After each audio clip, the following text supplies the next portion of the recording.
don't like I it? don't like it. I don't like you. Thank you. Don't you guys look at this. It's not yours. How do you like your chocolate? I love chocolate. Okay. Thank you so much.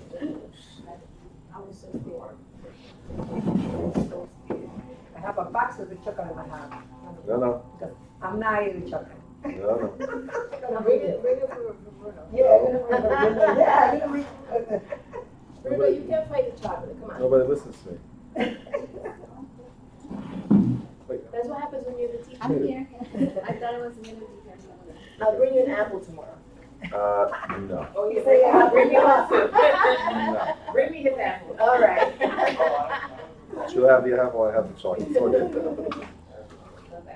Mm-hmm. I love apples too, but between apple and chocolate, you know. Chocolate, apple. Chocolate. Every time? Yeah.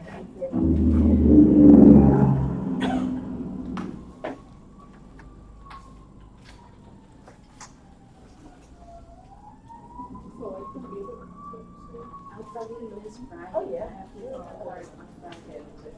Okay. Because they're going to be No problem. having their classes from 7:45. I think that's what they're going to go over. Like take attendance, this morning or something. No. All right. So today's chapter, we're going to break it into two as well. Chapter 16, it's appraisals. And the only reason why I'm breaking into two because there's a section where we talk about math and formulas, and that's towards the end. So at that point, I like to take a break, get you guys refreshed, and going for that particular section. Okay? Is everybody ready? This is how you lose them, man. That's how you lose them. Just dropping everywhere. Oh, mess.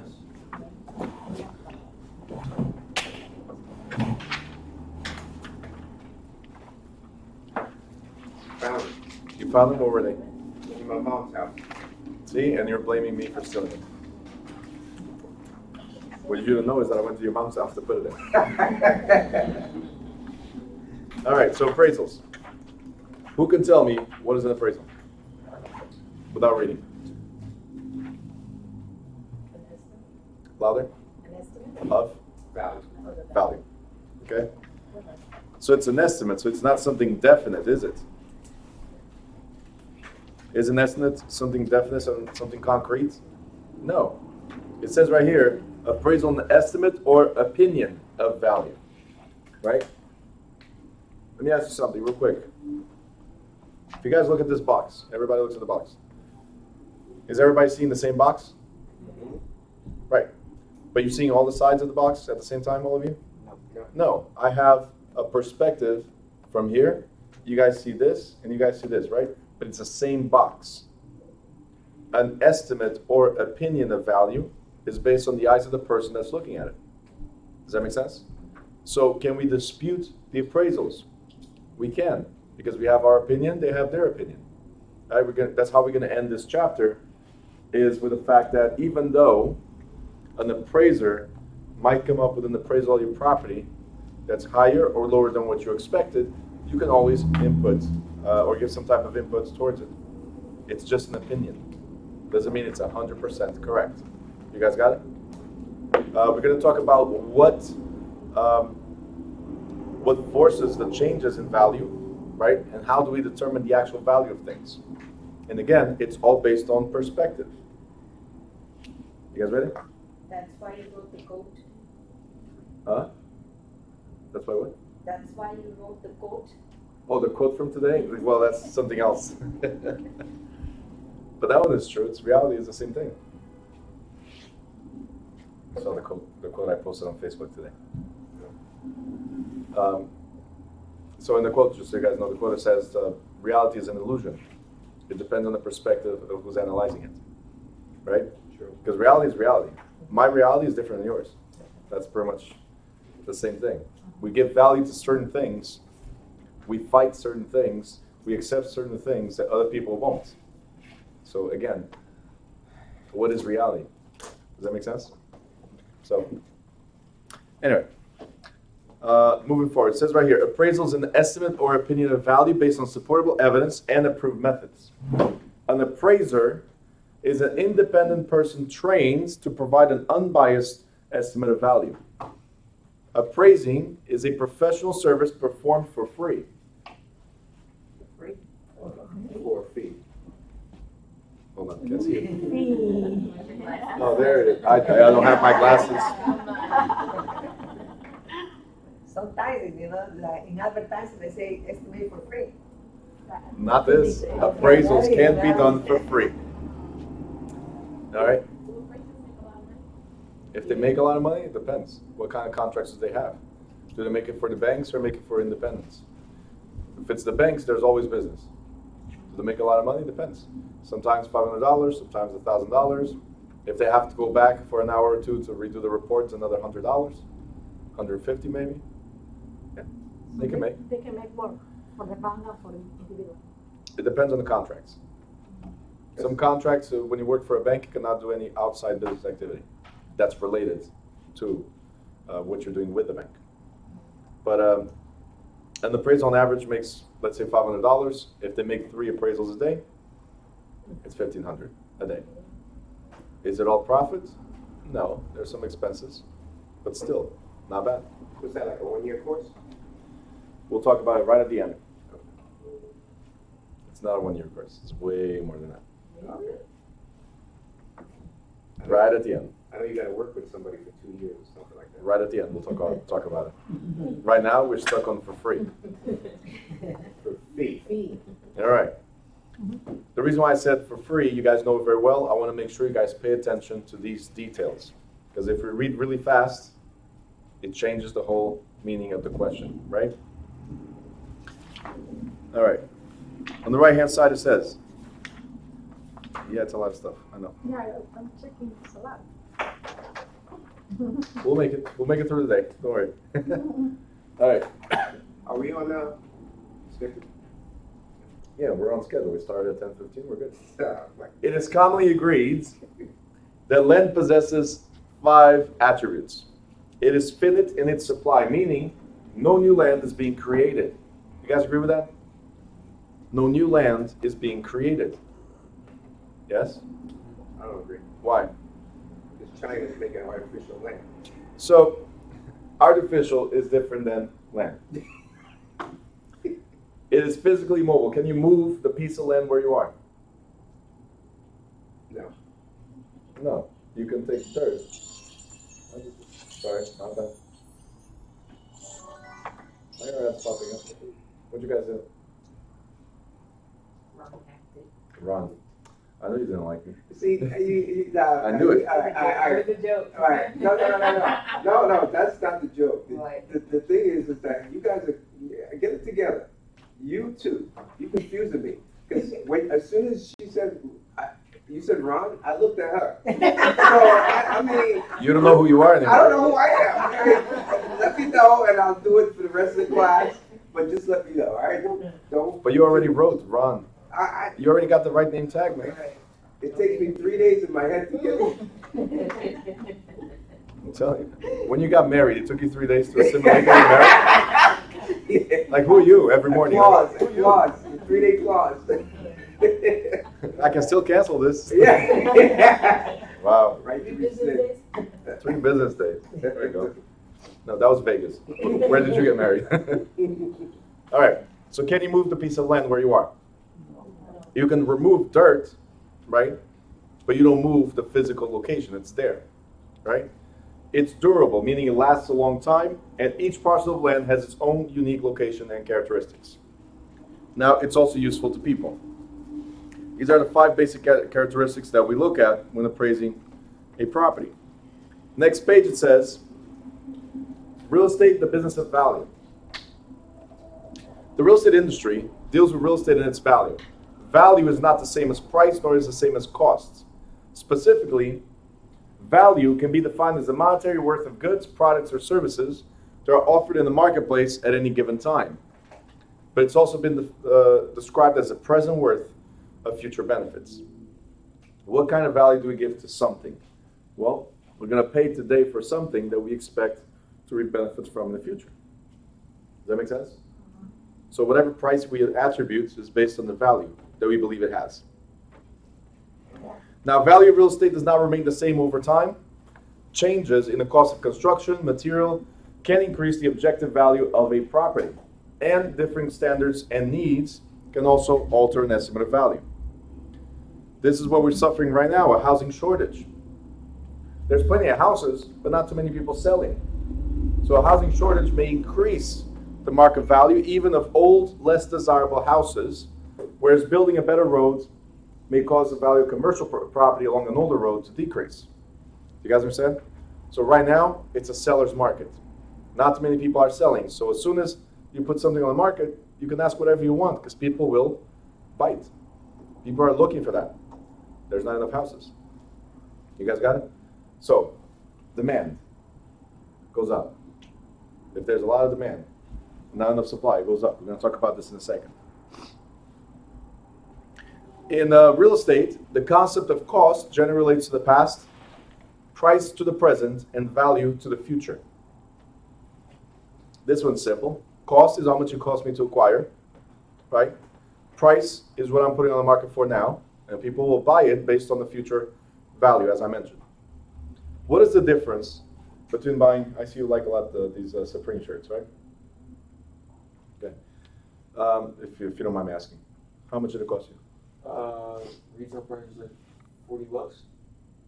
40 bucks? That one's actually not bad. But do you know how much it costs to manufacture? $2. Yeah. But they slap that brand, boom, Supreme, and you pay 40 bucks. There's jackets I saw, they're exactly the same as... It's a Hanes tee. I'm sorry? It's a Hanes t-shirt. It's a Hanes t-shirt. Yeah. There you go. A black Hanes tee. And you know what? They got it from probably from Walmart. Probably. When it was getting out of stock and say, hey, please get rid of this. They bought it, put a stamp on it, sell it as Supreme. They even reversed the logo to get people confused. You gotta look at me with a mirror. It's just like the chips. The So, chips? Yeah, like when you buy the chips. Oh, okay, yeah, those are ridiculously priced. Yeah, but they're still, one of my classmates had a class and they're like, some chips are more expensive than the other ones. And they're like, they're the same thing, they just change The brand. Regardless, they're stupidly priced. The price of a bag of chips is ridiculous. I bought a hoodie one time for $168. I sold it for $650. Yeah. For $168, they sold it for $600. It was Supreme. Yeah, that's what I was gonna say. I've seen the It was a jacket. box logo, it was a crew neck. Yeah. All it said was Supreme right here, about this big. That's it. Now, why would people pay that much for something that says Supreme? Because it's limited. Hmm? Because it's limited. Okay, that's one of the things. Maybe. Name brand. Yeah. But also because of something they expect. Better. You expect it to be better. Clout. Power. That's what it is, right? No, it's mainly we look at brands and we think, oh, this is going to last a long time. And if it has no brand, oh, it's cheap. By tomorrow, it's broken. By tomorrow, it's ripped. Right? You just said it's a Hanes shirt. So why would I buy something that's Supreme? Create Supreme instead of putting a E, put a 3, and done. It's your own thing.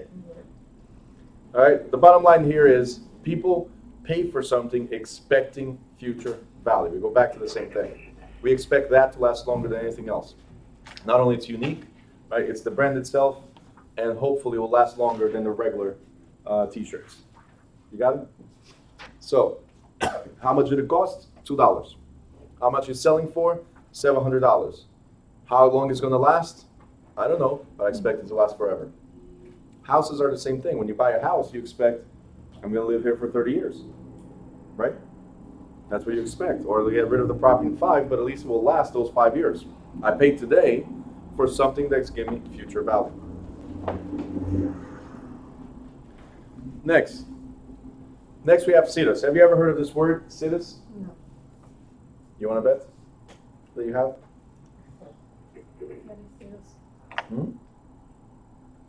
Situs, situs, whatever way you want to say, it doesn't matter to me. It says the location of a particular property and people's preferences for particular locations is a major factor affecting value. What are the 3 most important factors in determining the value of real estate? Location, location, location. Exactly. Because the same house in Newark has a different value in New York. I mean, specifically towards Manhattan area, right? And it has a totally different value if you go down to Cape May. The same house structure, same everything. You guys got it? It changes value based on location, location, location. Now, situs, this word right here, is where the property is situated, location. So situs, when you see that, underline situs and line location, and you can write situated. Situs means place. It's where it's at.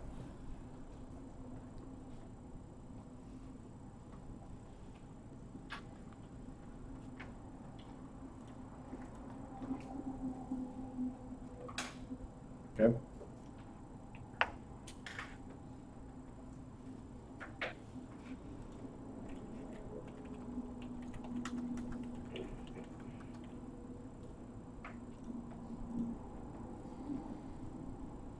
You guys good?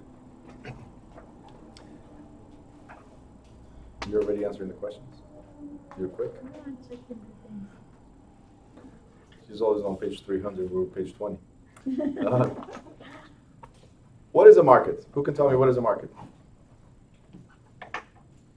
Without reading, of course. Somewhere where things are sold. Okay. Place where we can buy something. Okay, where things are sold and where people buy. Obviously, bought and sold. Yes? Where the coronavirus started. China. Ron, folk. Seriously.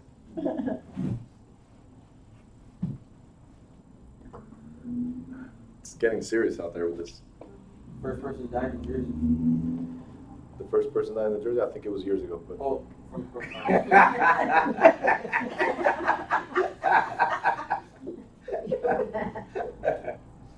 With the virus. not trying to make light of the situation, but how many people died from the flu I know. the same day that person died from the coronavirus? Wow. It's a flu. Protect yourselves at all times. Or do like the other, I think I told you guys, the other lady that was on making a speech about how to protect yourselves, like don't touch your face, and she's reading.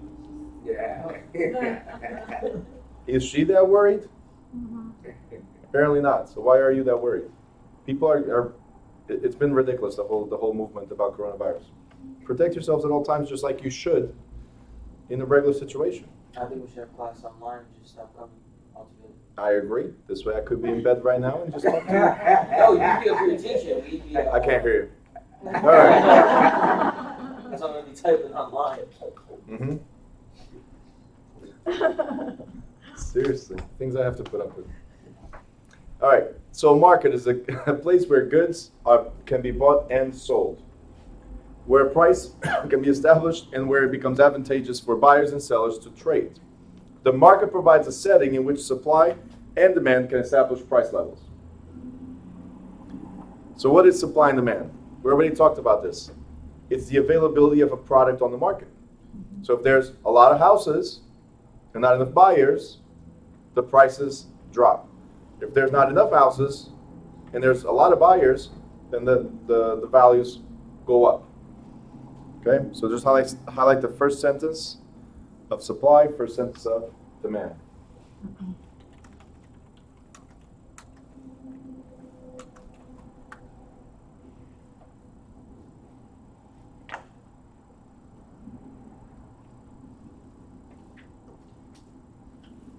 Good? On top.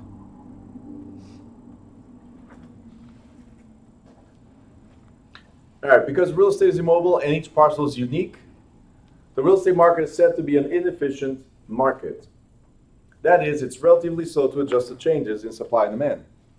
Each parcel is unique, so it's not like you're selling 100 phones that look exactly the same, right? There's different products on the market at all times. So how can we give value to something? It's difficult, right?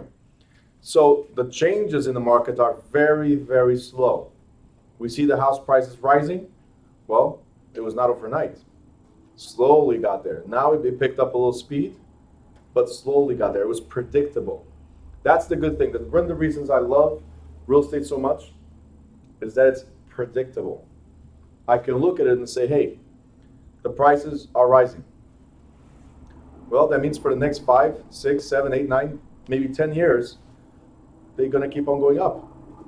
This is what I thought a few years ago. And it sure did. Does that make sense? Based on cycles that we've had over the years, we're going to reach a plateau, and then it might either stay or drop, but most likely drop. And then when it drops, guess what happens again? Comes back up. Are you guys understanding this? So you can literally predict. It's not like the stock market. We know stock market is ups and downs, but that's constantly. So you don't know. You have your stock at $100 today. In the morning, before lunch, it could be at $50. Before the end of the day, it could be at $200. You never know. It goes up and down. Does that make sense? Real estate, you know what's going to happen in the next few years. So your decision should be wiser based on that. It's predictable. Must we be reminded of the stock market every day? Yeah. Did it drop again? I'm not going there. I'm not going there. Down 700. It did? Yes. So far, this morning. And your money's still there? All right. Let's move on. Let's. It says the product cannot be removed from the market. We got to sit down and talk about that one, okay? We can sit down too. The product cannot be removed from the market or transferred to another market. So an oversupply usually results in lowering price levels. It's not like, hey, New York is booming. Let's take our house from here and move it to New York. No. Right now, down south New Jersey, it's booming. Let's bring our houses down south. No, we're not snails. We don't carry our houses with us. They're in that place, and that's where they stay. So you have to adapt with what the market is going through now. So Right. the value of the house that they wanted to give you for free in Montclair, once you move it out of Montclair, it's worth a different value, right? Right. Well, if they give you a house for free, I can guarantee somewhere else is not free. Well, I mean, But the house probably needed to stay in Montclair, though. We talked about this. It was Okay. probably historic, right. needed to stay. But yeah, if you move the house, if you're able to move it to Westfield, the house is now worth way more. Right. You and free houses, what's wrong with you? And then you complain about your 401k? You're getting free houses left and right. I mean, anyway, value. It says value is an abstract word with many acceptable definitions. In terms of real estate appraisal, value may be described as the present worth of future benefits arising from the ownership of real property. For a property to have value in real estate market, it must have 4 basic economic characteristics, or dust. Why do I like this word, dust? Because it's a great acronym to remember. Does your house have dust? Homeowners, raise your hand. Your house has dust? Yeah? Ron? I hope so. You hope so? Yeah, I think so. You think so? Who else, Rosie? Jimmy? I used to. You used to have a house, or you used to have dust? Both. Both. Any house cleaners here? I clean my house every day. Okay, well, these people need help. Can you? All right, this is a different type of dust. I love acronyms. I'll keep on talking about acronyms all day long. They're the best way to remember stuff. Now, if your house has dust, then they have one of the things that's most important, which is demand, and we've been talking about it. Demand, being needed or desired by someone who can afford to buy it. Utility, being capable of satisfying human needs and desires. Scarcity, being only available in a limited supply. And transferability, having ownership rights easily transferred from one person to another. Now, does your house have dust? Yeah. Absolutely, right? The amount of dust it has, that's a different story. But that's what determines the value.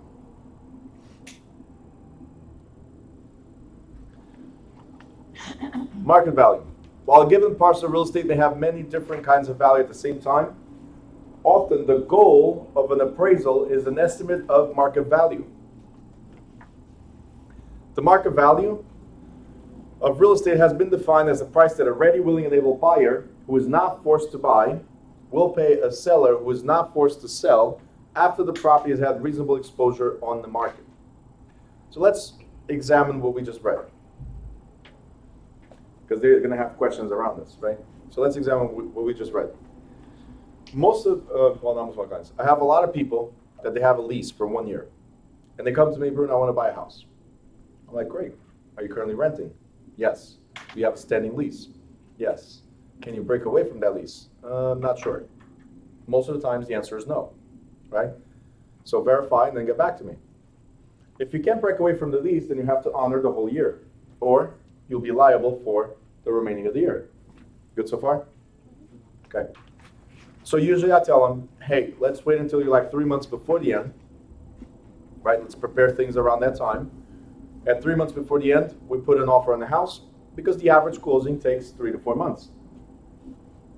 So we have enough time to move, right? It could be sooner, but 3 to 4 months, get ready for that. And that's why I tell them. So that means that 3 months before the end of the lease, they're supposed to call me. When do you think they call me?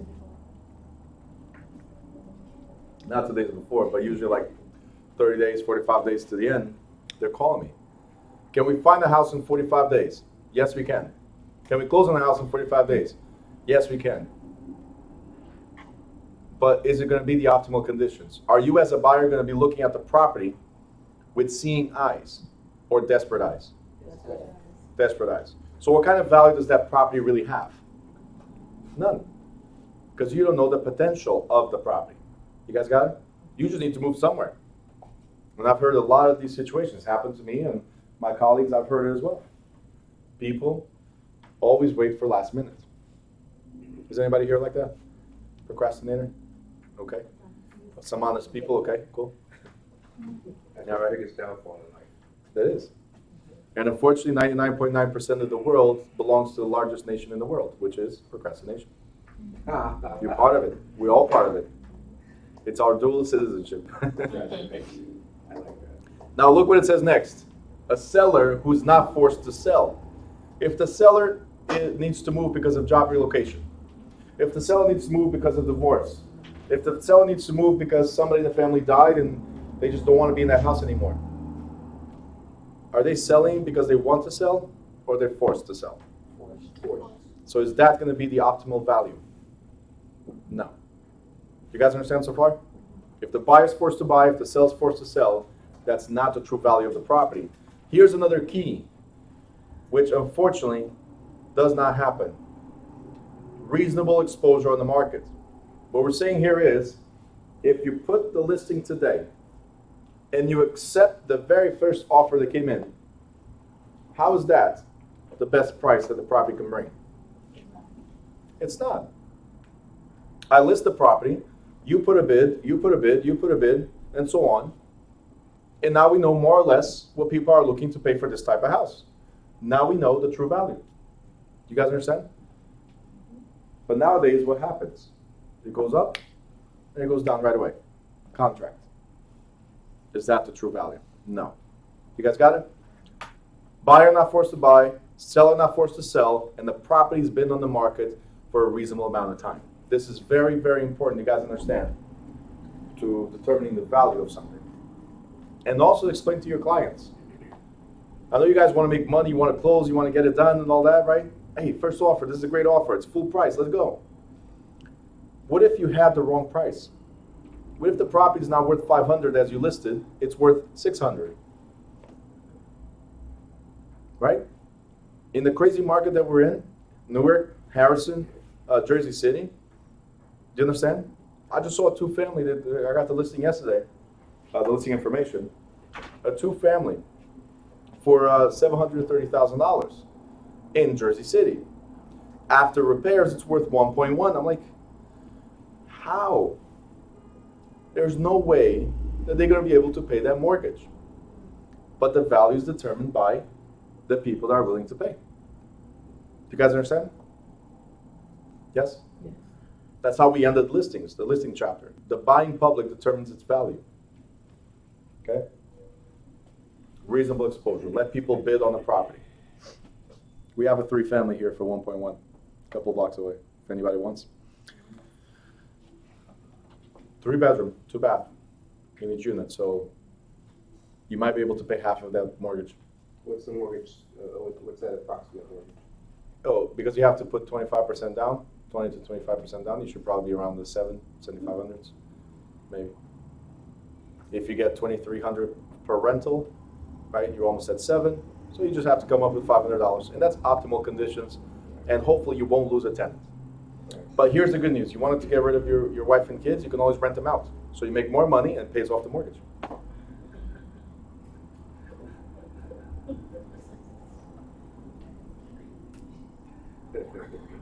You could do it.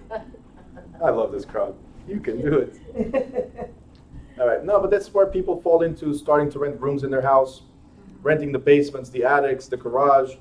Like this, you start renting everything you can just to keep afloat. Right, yeah. Because God forbid you lose one of these tenants. You guys understand? All right, so numbers need to make sense. But anyway, Before you moved on, I just wanted to ask, what's it's about your wife, I don't know. what's reasonable exposure? Okay, 4 days. Do you think in 4 days of being on the market? Because all of us realtors get alerts. If you have clients looking for these properties, right? If you have clients looking for these properties and you set up an alert, we all get an alert.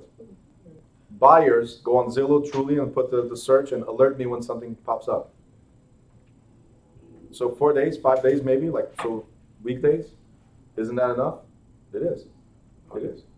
24 hours is definitely not enough. 48 hours is definitely not enough. But if no bids come through within the first 4 days, then it's either overpriced or not desirable in that area, which means overpriced. 4 days, you serious? I was thinking like 30 days. No, not 30, I was thinking like at least 2 weeks. Kidding me? In 2 weeks, we better be ready to close. Listen, in hot market, you have to know the market though. Here, a house goes on the market, it gets off the market real quick. There's like 5 buyers for every house that goes on the market, as an example. It's more than that, but an example. 5 buyers for that specific home. So if five people put an offer, then that's reasonable exposure. If one person puts an offer, and the next 5 days, 4 or 5 days, nobody else bids, then what's the value of that property? Less than what that offer was. So now let's take and consider that offer. So exposure doesn't always have to be time. It could be the amount of people who looked at it. Pretty much. Wow. But if not enough people are looking at it, something is wrong. And I can guarantee you. So exposure could even be 5 people in 1 day versus Absolutely. one person in 4 days. That's why when I said 4 days, it's give enough time for people to get notices. Right. Realtors to get notices of the new listing. That's going to be your biggest frustration in today's market, is something pops up, you ask to see the property, oh no, it's under contract. But it just popped up yesterday. My buyer was all excited. Yeah, sorry. You got it? But realtors, you just want the money, so you'll take the very first offer. You'll explain to your seller that, hey, we got an offer, full price, let's do it. Instead of saying, we have an offer, we don't have to accept it right away.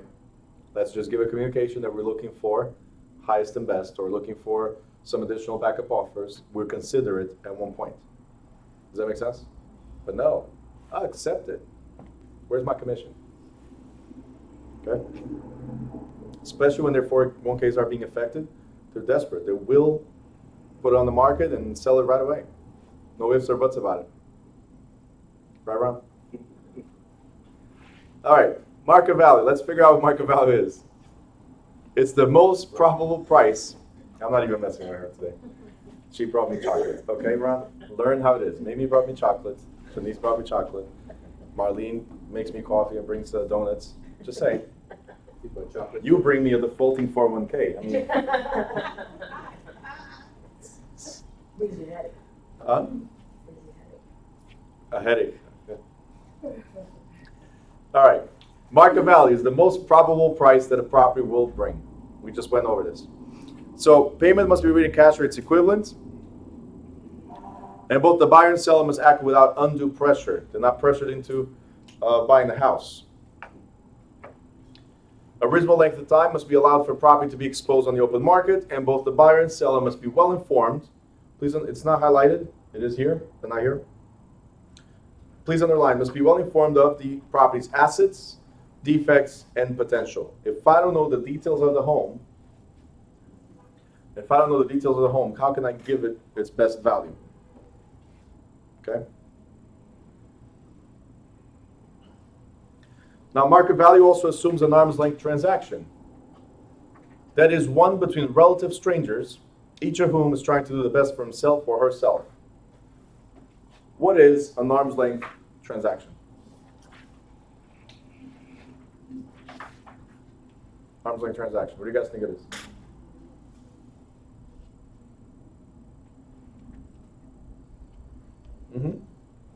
That is exactly right. So an arm's length transaction is where you keep people at a distance, arm's length. People you don't bring in your close circle. So friends and family, they are in your close circle. Acquaintances and strangers are not. Does that make sense? So each of whom is trying to do the best for himself or herself. If it's people within arm's length, friends and family, is the value going to be the same? Is the price going to be the same? No. We tend to charge more. We should charge more, that's it. All right? But yeah, we tend to manipulate the price because of that, right? So arm's length transactions, strangers, people fighting for themselves while you fight for yourself, for your best interest. Next page. Value versus price. Market value is an estimate based on an analysis of comparable sales and other pertinent market data. Market price, on the other hand, is what the property actually sells for. Is the selling price. Underline market price, underline selling price.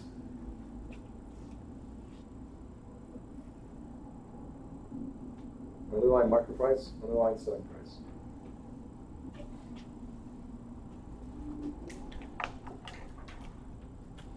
Next we have market value versus cost.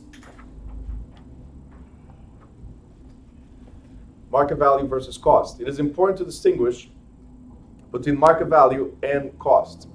One of the most common errors in valuing property is the assumption that cost represents market value. See, cost and market value may be equal and often are when the improvements on the property are new and represent the highest and best use of the land. So, more often, cost does not equal market value. We can have two homes that may be similar in every respect, except one is located in a quiet residential street and the other one in the street with heavy traffic. Which one is going to be worth the most? Quiet. Most of the times, the quiet one. Most of the times, because it depends on supply and demand, location. In the middle of New York, is anything quiet? No. But it has higher value than anywhere else. Does that make sense? But most of the times, quiet residential streets will have a higher value than the other one.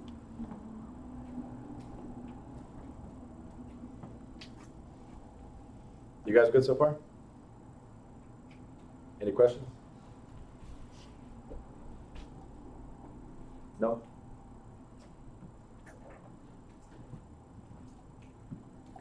Ron Coke, any questions? Not today. Okay.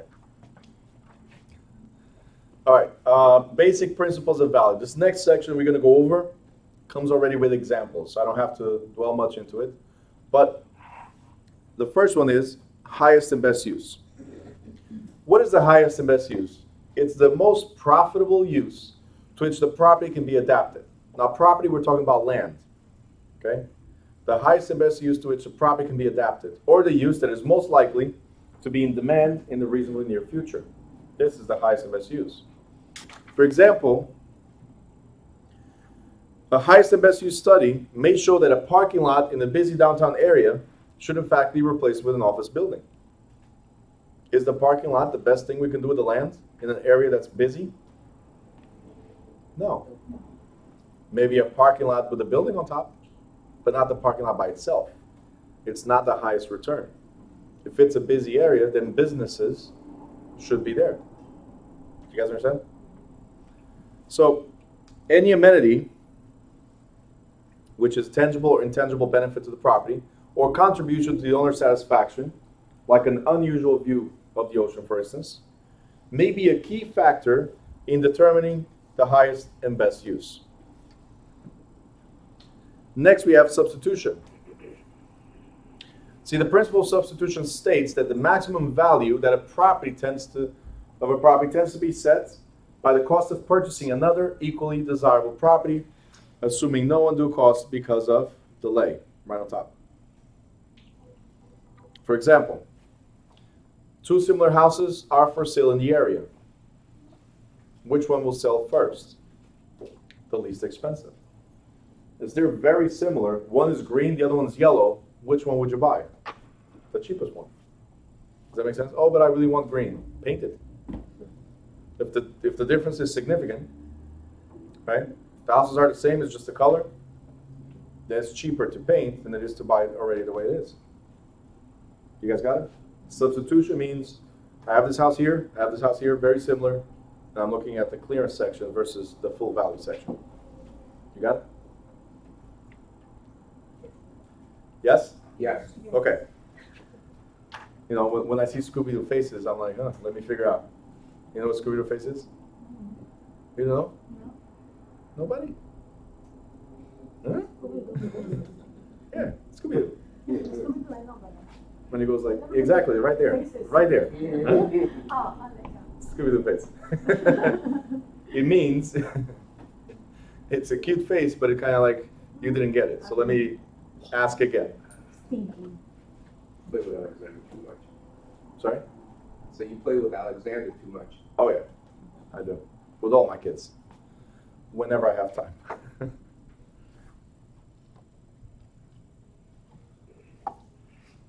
You know what my son does? The first thing he does, because they get in the car before I do. As soon as I get in the car, first thing he does, every single day. Good morning. 2 years old, every single time. Morning. Okay? And before he leaves, when we drop him off, bye, love you. Every time, like he doesn't forget. It's like automatic. I'm not even in the car yet. He's already like looking for me. Looking, hey, morning. Acknowledge me. I'm here. It's the coolest thing. The other ones, the older ones, are like, okay, bye.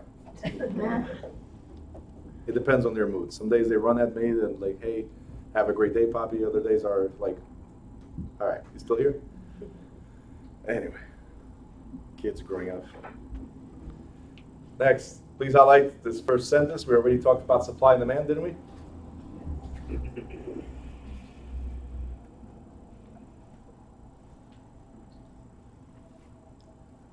And next thing we have is conformity. What does conformity mean? The word conformity, or to conform. Stay in line. Ron, say it again. To keep in line, to So keep in line, aligned within yeah. standards, within guidelines, right? Conformity means we're very similar in every aspect, okay? So here conformity says that the maximum value is realized when there's a reasonable degree of conformity along social and economic lines. Now, without reading the rest, if you guys look outside, the houses are all very similar, aren't they? Just looking outside, are they very similar? Yeah. So the whole block was created to some sort of conformity, some form of standards, right? And guess what they house? People of similar social and economic status. It's conforming. So if a house sells on that block right there, it gives the value to the other ones around. You guys understand? It gives the value because it's similar.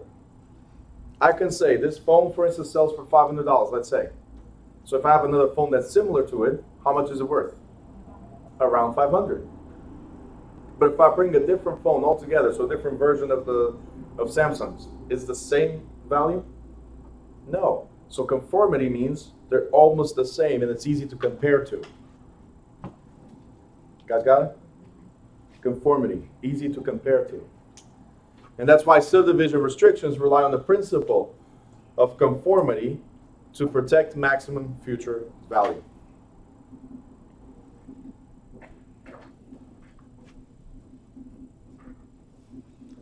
Next, we have regression and progression. Regression and progression. What does progress mean? Moving forward. Moving forward. Regress? Backwards. Okay, so progress is up, regress is down. In terms of real estate, it's the same thing. Less expensive neighboring houses hold down the value of a better property. This appraisal principle is known as regression. It's the reason why homeowners aren't likely to get their investment back if they improve their property, so they cost much more than others in the same street. See, my house has to be the best house. So I'm going to put gold trimming. I'm going to put jade toilets, right? I'm going to figure out how to make this the Taj Mahal. That's what it is. But I'm in a neighborhood where the houses are not worth anywhere near the Taj Mahal value. So if I put $1 million into my house and I'm in a neighborhood that's worth 250,000, what happens to my house? Is it worth $1 million? No. So I could put $1 million into it, but it will never be worth $1 million because of properties around. If they're lesser value, they bring down the value of yours. You guys got it? Okay. On the other hand, the principle of progression states that the worth of a lesser property is increased if its neighbors are more valuable. Let's say you stayed put. You bought the cheapest house and you stayed put in the market that's increasing in value, right? Everybody else is going up and you're not doing anything. New construction, they're renovating their own houses. You're not doing anything. You're just occasionally painting, landscaping, and that's it. What happens to the value of your house? Goes up. Goes up. Everybody else is going up, so yours by default goes up. That's why we have houses here on the market right now that a couple of years ago, 200,000 at best. Now they're selling for 530s, 540s. You guys understand? Everything else around brought it up. Progression. If you improved your house and everybody else was down here, regression. You got it? Progression increases the value, regression decreases the value. Good? Okay, I understand, but like sometimes if the people see so around, the other houses are more, I don't know, they have more maintenance and repairs or improvements, so the house is gonna be good too because the other people are gonna buy the other one because it's better. Absolutely. But my question is your property worth the same that it was when you bought it?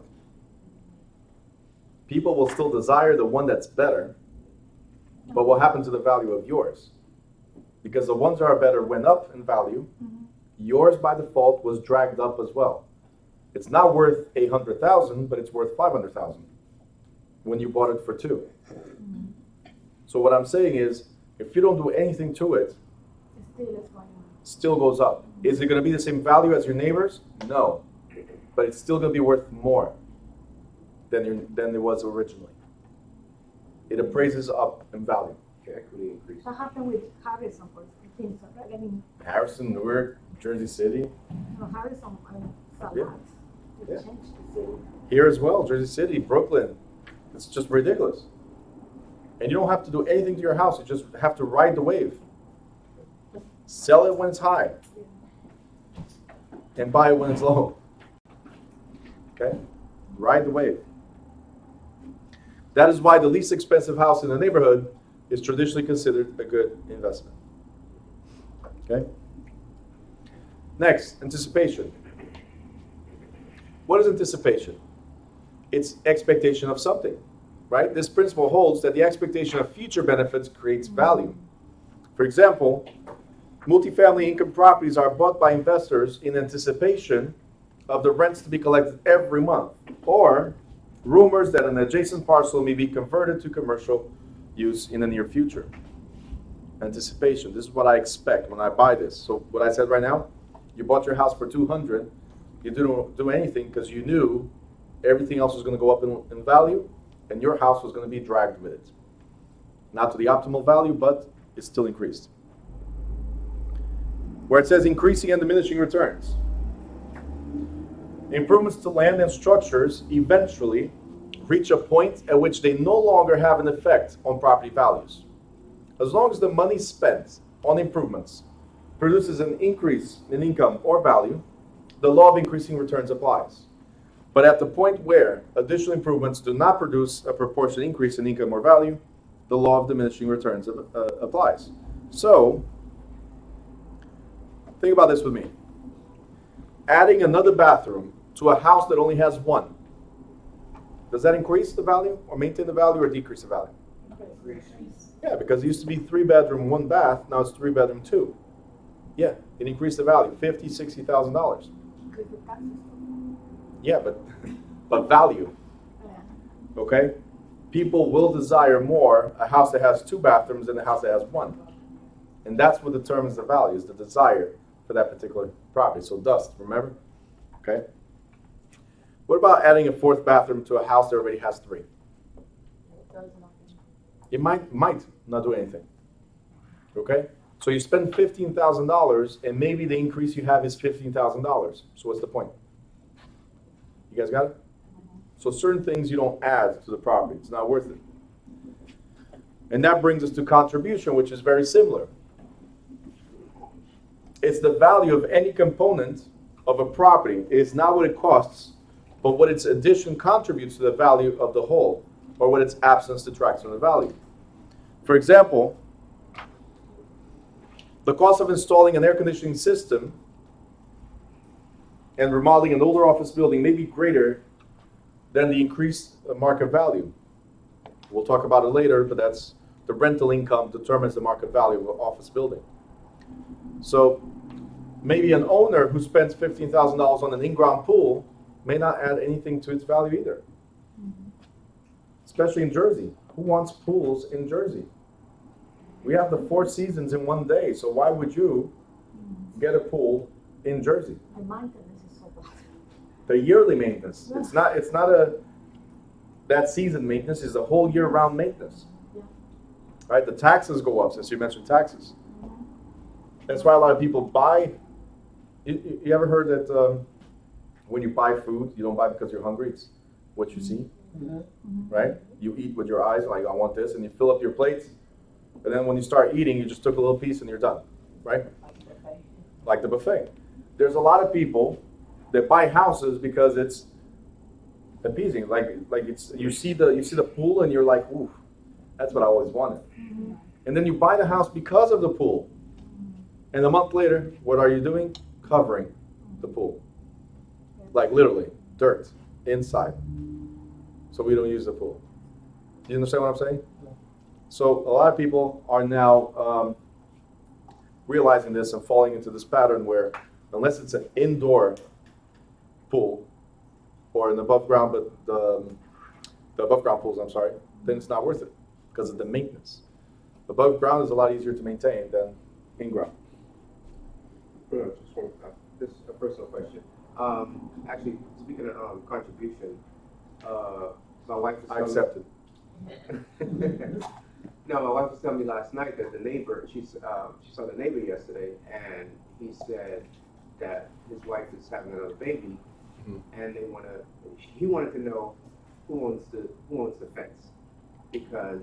Do you have a survey? Yeah. Check the survey. Because to finish the story, he wants to put up a privacy fence. There's a chain link fence now, and he wants to put up a privacy fence. So I was like, I don't care, tell him he owns it, so he can. Okay. That's not the right answer. Did we talk about adverse possession? Squatters' rights and stuff? Yes. Encroaching onto somebody's property? Oh, I'm not gonna let him encroach though. Well, if the fence belongs to you, and you're allowing him to switch the fence, replace it, then he's encroaching onto your property. That's why I asked you about the survey, because then it shows if the fence is located on your property or their property. You need to know what's yours and what's theirs. But what does it And matter? traditionally, What does it matter if it gets put back in the same place? When you sell, you might have a problem. what matters, You're gonna have a problem. is it on his side or your side? I know it's the same place, but are you admitting that that's his or are you admitting that that's yours? Because there has to be a gap between them. Oh, it is? So here's the fence, here's the property line, here's the other fence. There has to be a gap a few inches apart from the property line. But So it's if only you one allow fence. them, It's not two fences, it's only one fence. not two fences because he never installed or you never installed on your side. You see my point? Right. Now, the fence that's there might belong to you, and the other side of the fence, on the other side of the house, might belong to your neighbor. Right. You got it? So you need to figure out if that fence is on your property line or their property line. There's a gap in between. I have to survey it. Okay, check the survey. So the survey even says whose fence it is, or It will say where your property line is. what property line is? Okay, gotcha. And if you look at the property line, and the fence is over here, it's yours. The fence is over here, is theirs. They can do whatever they want. The fence is over here, it's yours. If you allow them to do whatever they want, they just gained a foot times the length of the fence.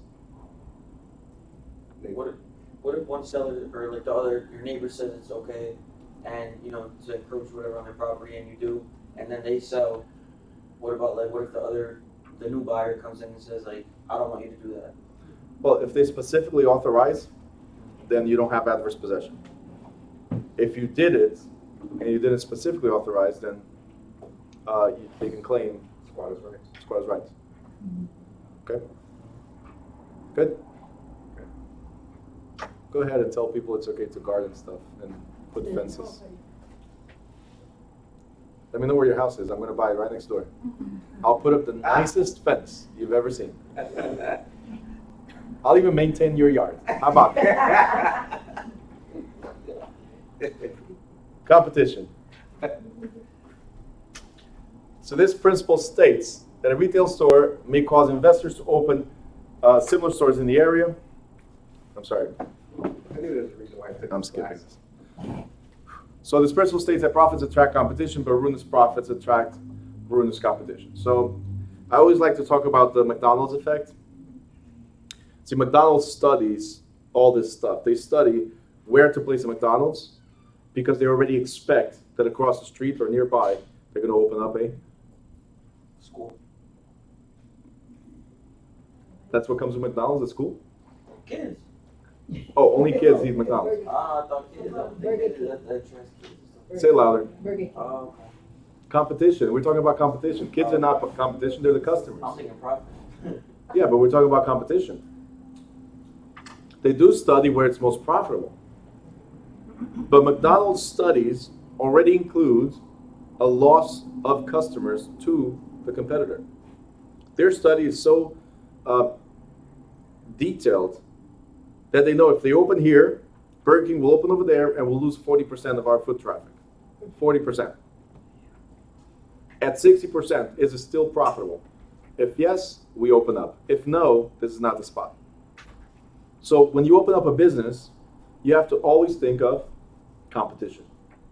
What are the odds of somebody opening close to you because you are so successful? It's like on 17. There's like a White Castle. There's a Wendy's. There's a McDonald's, Burger King. Yeah. There's a Popeyes. Why'd you go so far? You have Route 22 right here. True. The hillside. But I think Yeah, like the additional is, Woodlands. Yeah. but I think additional is the parking, or how accessible is the place too, because Absolutely. so how is the place? The way they study is exactly like right here I have 25,000 people or cars passing every day. Mhm. Right here, every single day. McDonald's studied that before they open next door. They know the entrance, is it easily accessible? Well, it's right after a traffic light, so it should be easy. Does that make sense? Can you go around it? Yeah, it has the one way right after. Yeah. You got it? So they do study all these aspects.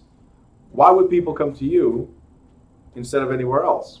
If it's easier to get to the Burger King, even though we love McDonald's as an example, I'm going to go to Burger King because it's way more accessible on my way. You got it? But the way McDonald's has it right here, right next to the building, there's two direct entrances to it. If you're coming north, if you're coming south, easy way to get in. So yeah, they do study all this Very stuff. important, so. And here, there is no way to get a Burger King. They were very smart. You got it? In the Panhandle, study the traffic over there. Of course they do. And they make more money than you do. You're laughing? I told you 25,000 cars pass by. Right. If only A quarter of them actually give a quarter. Right. It's a lot of money. It's a lot of money. In New York, before we get into this, because we're going to slow down a little bit. Before, in New York, there was this lady that was asking for money on the streets, and somebody caught her. This was on the news as well. It was on YouTube first, usually. Right? Nowadays, YouTube first, and then it goes to the news.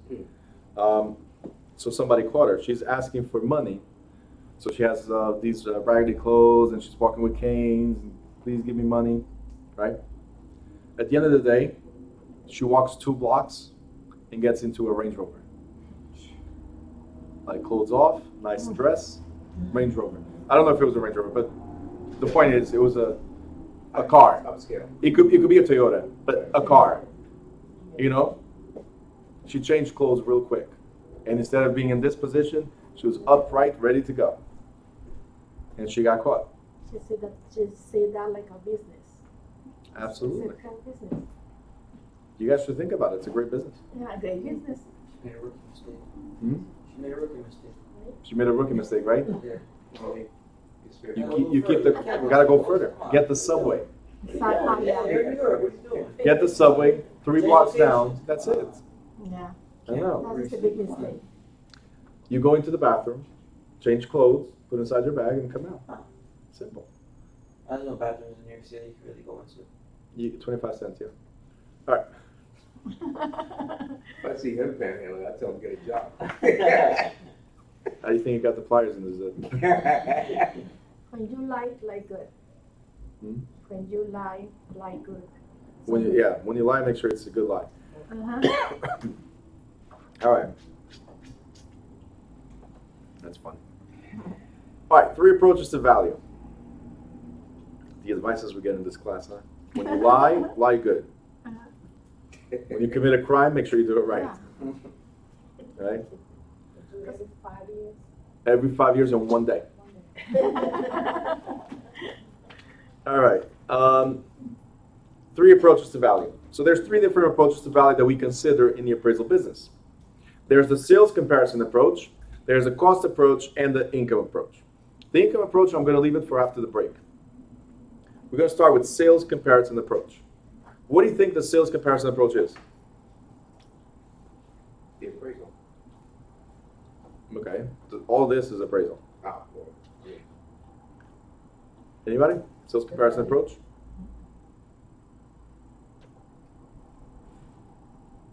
Really? Where it says sales comparison approach, I want you to write CMA or comps. Yeah. It's a comparative market analysis. That's what I meant to say. Uh-huh. There's different appraisals based on different, the appraisal is the same, but it's based on 3 different approaches. One of them is the comps.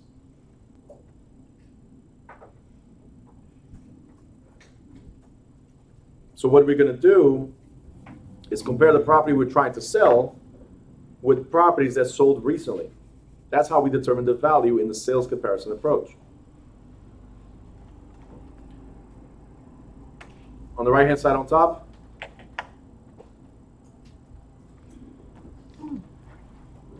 this approach is most often used by brokers and salespeople when helping a seller set a price for a residential real estate in an active market. Comps. Mary, you didn't like green? Had to be blue. Mix them both.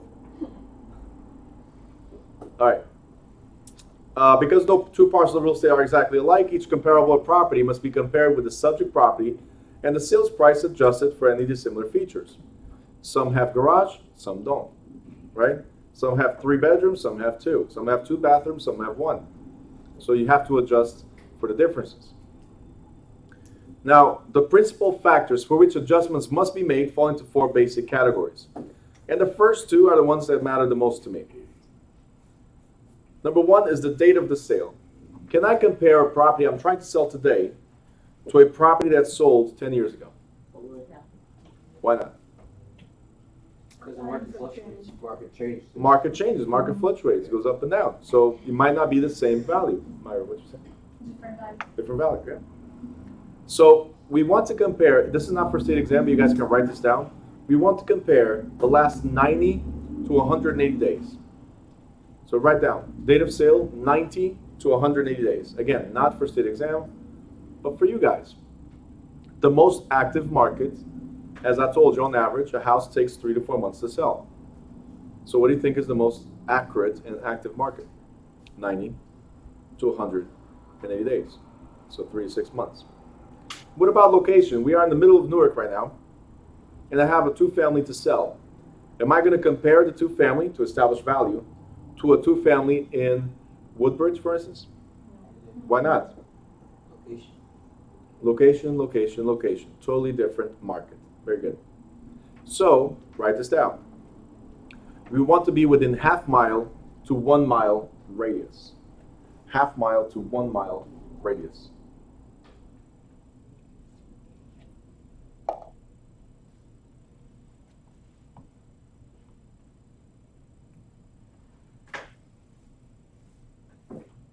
Now, obviously, half mile to 1 mile radius might leave you in a different town, might leave you in a different neighborhood.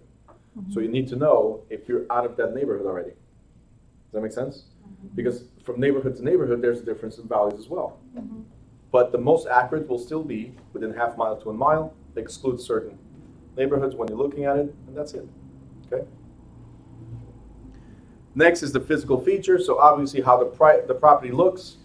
Does it have the same structure? Does it have the same rooms, the same bedrooms? Does it have the same siding? What kind of roof is it? Right? Garage, no garage, and so on.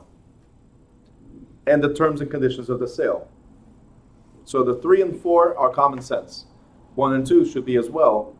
But I've seen people use comps where some of the properties are located in a different town. Not different neighborhood, different town. Like how can you use that property that's in Harrison to compare to one in Newark? All right, so you gotta be careful of these things. Just because you put on the map and you're lazy, oh, the map told me, and then you're lazy, right? You could be endangering your license, okay? Because you're the professional. So after careful analysis of the differences,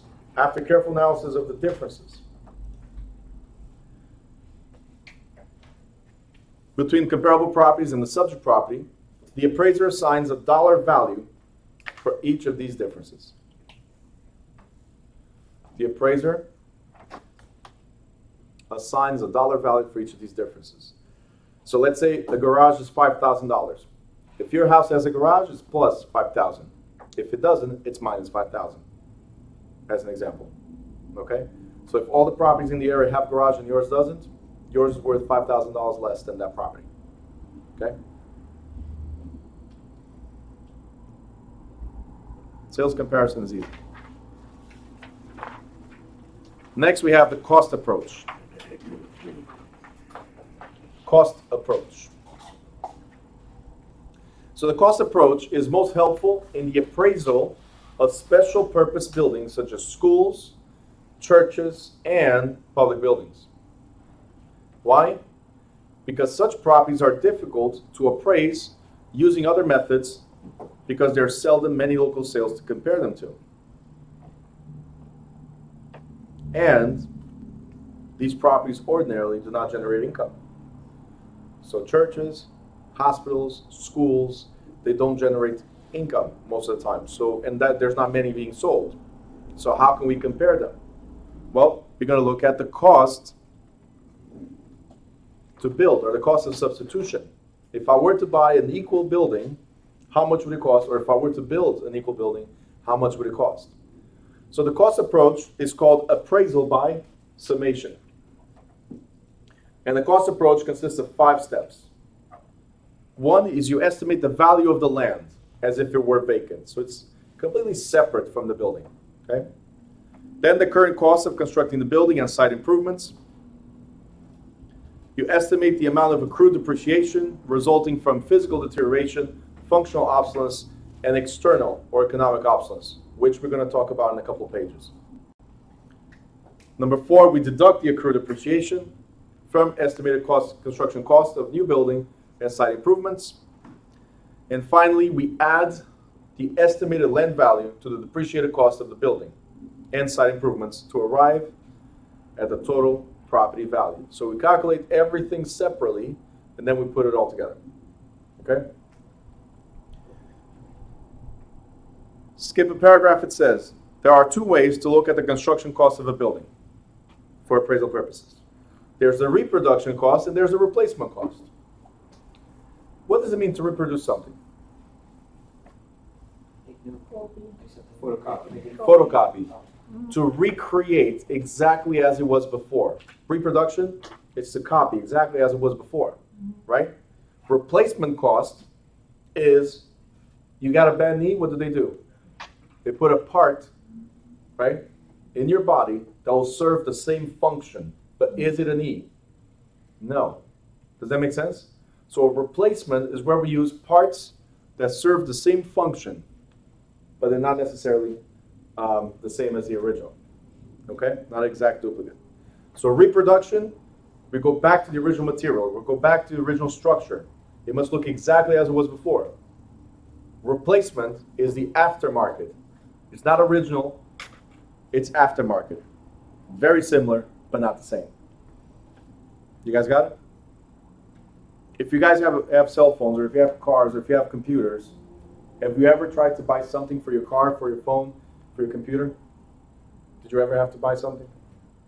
Anything? Did you go directly to Samsung or iPhone or Apple or anything? No, but if you do, you get Apple certified products. Do we have to have Apple or Samsung certified products? Sometimes no, like a case.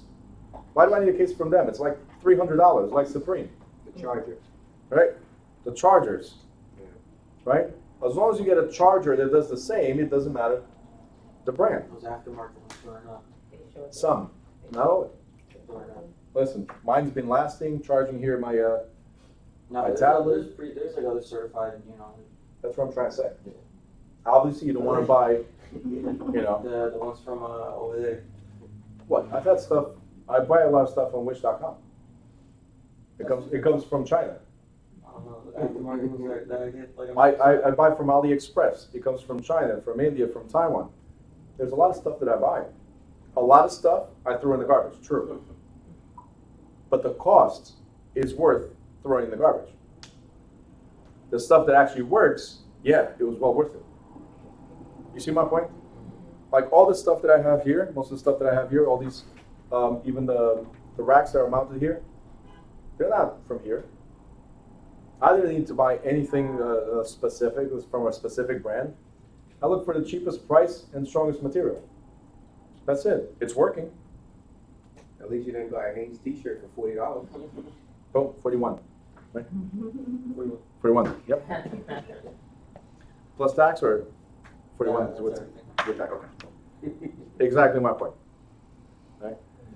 He just needs to roast somebody because of the 401k. It's really bad. I mean, everything resells for more though. Everything always resells for more, no matter what it is. But I could sell this shirt for like 60. That Supreme sticker is not even aligned with your shirt. It's like more. It's a little off. Yeah. It's like going to Foreman Mills. Yeah. That's the shirts with a defect. Buy Oh, the clothes with a cheap, defect. like one sleeve's longer than the other, something like that. That's what you got for $41, man. But you see a value in it. It's fine. Everybody sees value in stuff. Nothing wrong, by the way. I'm just messing No, with you gotta see what other kinds of things. That's way worse. I know. Just a sticker. All right, on the right-hand side, it says determining reproduction or replacement cost. Reproduction or replacement cost. An appraiser using cost approach computes the reproduction or replacement cost of a building using one of the following methods. The first two are the most commonly used in the cost approach. You guys can highlight exactly as it is here. It's the square foot method and the unit in place method. Square foot method is very simple. We look at how many square feet we have, and based on construction standards and similar buildings, we know it costs, let's say, $200 a square foot to build something like this. So if we have 1,000 square feet, how much does it cost me for every 1,000 square feet? $200,000. Does that make sense? Mm-hmm. So that's the square foot method. Before the square foot method existed, we had to figure out the unit in place method. So the first building was based either unit in place or quantity survey. Unit in place is how much did it cost each piece of material that's here. Quantity survey is very similar. But the idea is, first building being built, we don't know how much it's going to cost. We have an idea, right? From there on, everything goes to square foot. We know how much it costs, divide by the amount of square footage, and we have an idea. You guys got it? There's another method called the index method. And that's based on an index. For instance, just the most ridiculous example right now is hand sanitizer. What's happening to the prices of hand sanitizer? Just like when snowstorms came in, the price of salt went to a ridiculous value, right? Eggs, milk. You guys remember at one point, they were so expensive. Gas, Hurricane Sandy, right? Okay, so index method is based on that supply and demand. So going up and down, whatever triggers the market.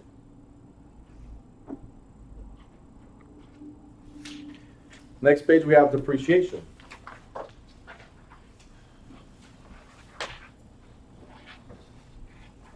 Depreciation. In the cost approach, what is depreciation?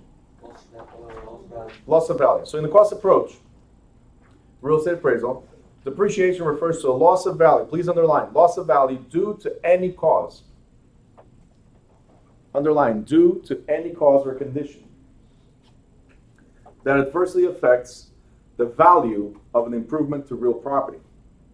As a general rule, land, because it's durable, it's immobile, there's nothing we can do with it other than being land. As a general rule, it does not depreciate. Only improvements to the land. What is an improvement? A structure. Just a structure? In chapter 5, we talked about anything that's altered on raw land, because land is as nature intended. Once you add pipes, once you pave it, once you put a house on it, all that is improvements. Everything is an improvement. Okay, so anything that adds value to the land. Now, for appraisal purposes, as opposed to depreciation for tax purposes, which we're going to talk about it tomorrow, depreciation is divided into 3 classes according to its cause. We have physical deterioration. Physical deterioration is damages to the property, maintenance to the property. It could be incurable or it could be curable. Curable says repairs are economically feasible and will result in an increase in the appraised value equal to or extending their cost. I told you earlier, if you buy a house,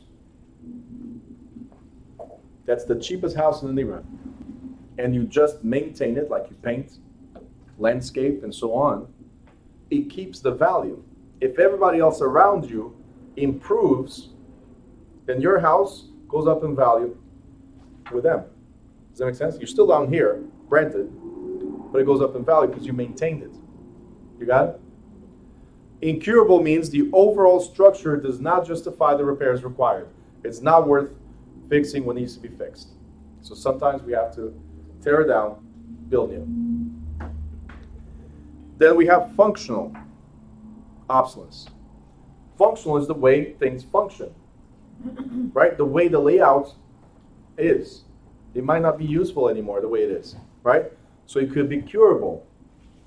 So odd-moded fixtures such as plumbing. Do we use copper pipes anymore? No. Can we replace? Yes. You got it? Toilets, bathtubs. Could we replace those easily? Absolutely. So these are curable. Incurable. Currently undesirable physical or design features cannot be easily remediated. Like an office building that cannot be air conditioned suffers from functional obsolescence. If we cannot install the air conditioning in an office building, then it's suffering. There's no way to improve it. Can we put in these windows air conditioning? Probably not. Right? So it suffers from functional obsolescence. The next one is external obsolescence. And where it says external obsolescence, we're talking about economic or locational. And it's almost always incurable. What does this mean? We're right next, bless you. It's no longer worth $41, man. I would throw it out today. Anyway, we're right next to the train, right? Can we move the train? No. Can we move the building? So it suffers from economic or external obsolescence. You guys understand? Things outside of the property are economic or external obsolescence, and almost always incurable. We cannot fix the problem. Questions here? No? All right. Do not highlight. Put a big cross around. Big cross. I know it's highlighted, but because it's the same thing you have on the previous page. It's just a call to action for me. It's exactly the same words on the previous page. So just cross it out. Okay? And with that being said, we're going to go to break before we get into income approach. Oh, boy. Yeah, oh boy. 10 minutes, we'll be right back, okay?